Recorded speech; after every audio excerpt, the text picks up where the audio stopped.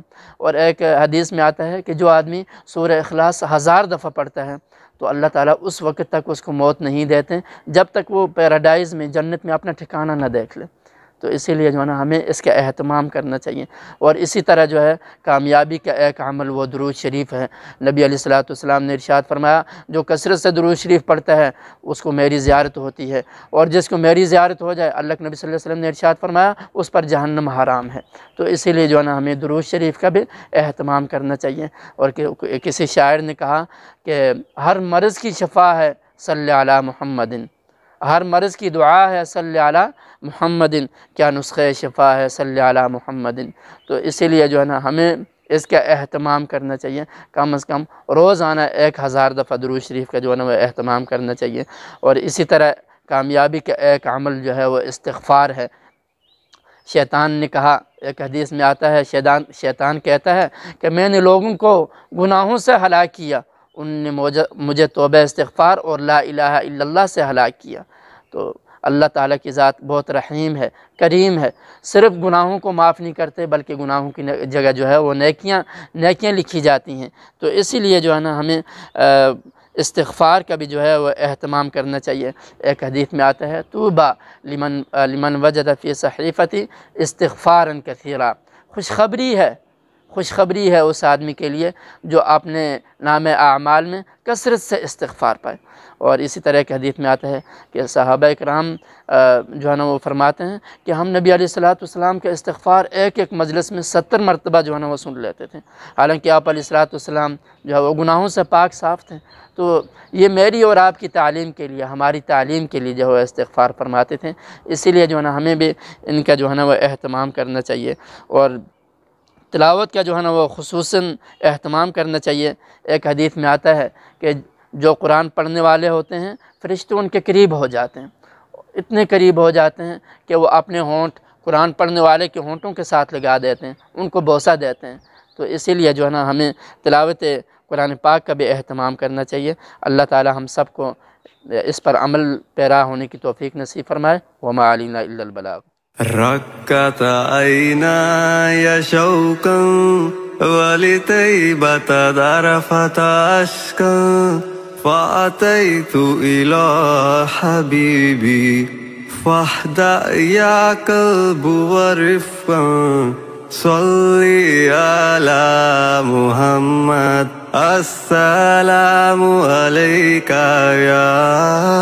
يا رسول الله